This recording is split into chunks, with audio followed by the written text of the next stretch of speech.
There's a kind of quiet the world mistakes for weakness. A stillness that gets drowned out by noise, by expectation, by a culture that rewards the loudest voice in the room. But what if that quiet is actually strength? When I picked up Quiet by Susan Cain, The Power of Introverts in a World That Can't Stop Talking, I wasn't just curious. I was looking for permission. Permission to stop apologizing for being an introvert. As someone with an introverted personality, I've spent most of my life feeling like I should speak more, push harder, perform louder, in a world built around the extrovert ideal. But this book made me realize something profound.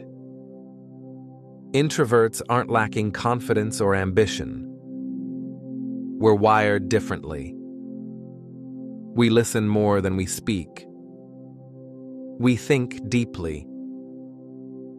And those quiet traits may be exactly what the world needs most. I expected a self-help book. Maybe some tips on how to fix being an introvert, how to be louder, bolder, more like the extroverts who seem to glide through life with ease. But Susan Cain had something entirely different in mind. She wasn't interested in fixing introverts. She wanted to reveal them. To show that introversion isn't a flaw to be corrected, but a hidden strength that's been systematically undervalued. Cain takes us on a journey through history, neuroscience, and culture to explore how we arrived at what she calls the extrovert ideal, a world that prizes action over reflection, socializing over solitude, and speaking up over listening deeply. She challenges the assumption that leadership, creativity, and success all require an outgoing personality. What really struck me early on was how personal this book felt. Cain herself is an introvert, and you can sense her lived experience in every page. She's not writing from the outside looking in. She's writing from the quiet corner of the room, watching, thinking, and finally speaking up. That authenticity made me trust her immediately. And it made me want to understand what we've been missing about introverts all along. What I found in Quiet was a kind of liberation I didn't know I needed.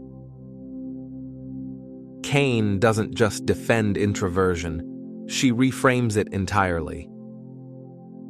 She shows how introverts have shaped history, led revolutions, created art, and solved problems that extroverts often overlooked. People like Rosa Parks, Eleanor Roosevelt, Gandhi, and Steve Wozniak. Not in spite of their introversion, but because of it. One of the most powerful ideas in the book is the distinction between introversion and extroversion at a neurological level. It's not about shyness or social anxiety. It's about how our brains are wired to respond to stimulation. Introverts are more sensitive to external input, which means they process the world more deeply. They need solitude not because they're antisocial, but because that's where they recharge, reflect, and do their best thinking. Extroverts, on the other hand, thrive on stimulation. They gain energy from social interaction and external activity. Neither is better. They're just different. But here's the problem.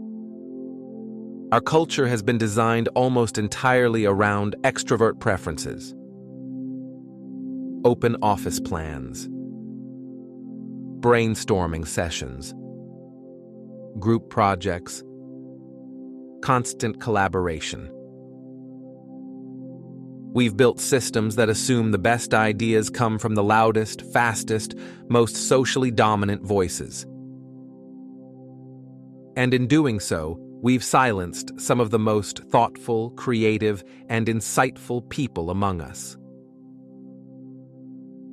What I loved about Cain's approach is that she doesn't villainize extroverts. She's not trying to flip the hierarchy and claim introverts are superior. She's advocating for balance, for a world that honors both. A world where listening is valued as much as speaking, where quiet strength is recognized instead of overlooked, where being an introvert isn't something you have to overcome, but something you can own. One section that really moved me was her discussion of schools and workplaces. Cain shows how our educational system rewards kids who raise their hands first, who speak confidently in groups, who perform well in noisy, overstimulating environments. Meanwhile, introverted students, the ones who need time to think, who prefer writing to speaking, who do their best work alone, are often labeled as shy, withdrawn, or lacking leadership potential.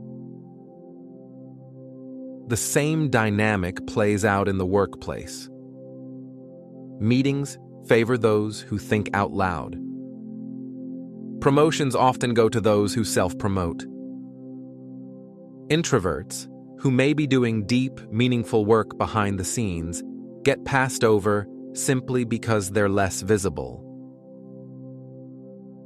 Cain argues that we're not just being unfair to introverts, we're actively losing out on their contributions. What struck me most, though, was how Cain describes the introvert's inner world.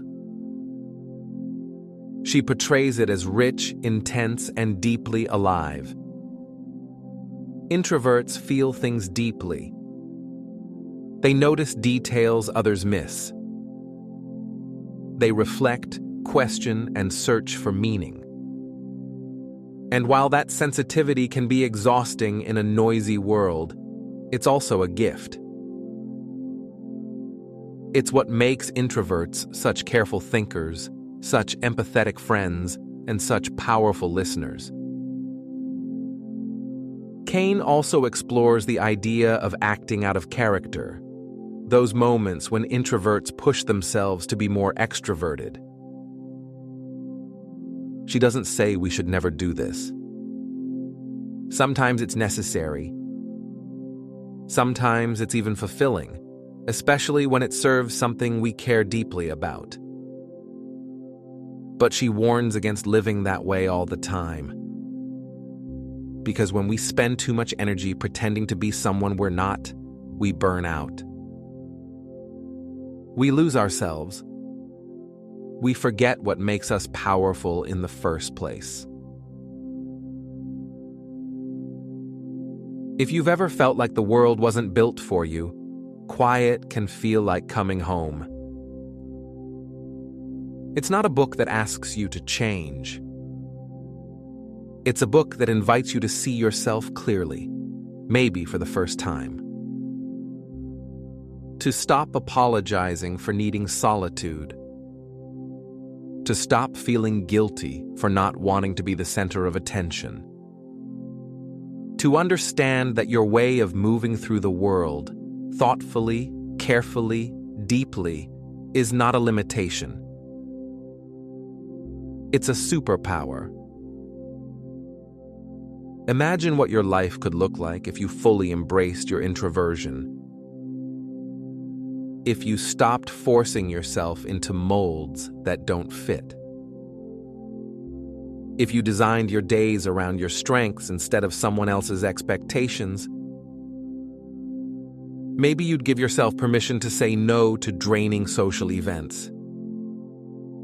Maybe you'd carve out mornings for quiet reflection, evenings for solitude, weekends for depth instead of noise. Maybe you'd stop comparing yourself to the extroverts around you and start appreciating what you bring to the table. Susan Cain's work is a reminder that the world needs all kinds of voices, not just the loud ones. The quiet ones matter too. And if you're one of them, this book is your invitation to stop shrinking and start owning who you are. If this resonated with you, like and subscribe to Well-Read Club for more book breakdowns and mindset insights that honor the thinkers, the feelers, and the quiet revolutionaries.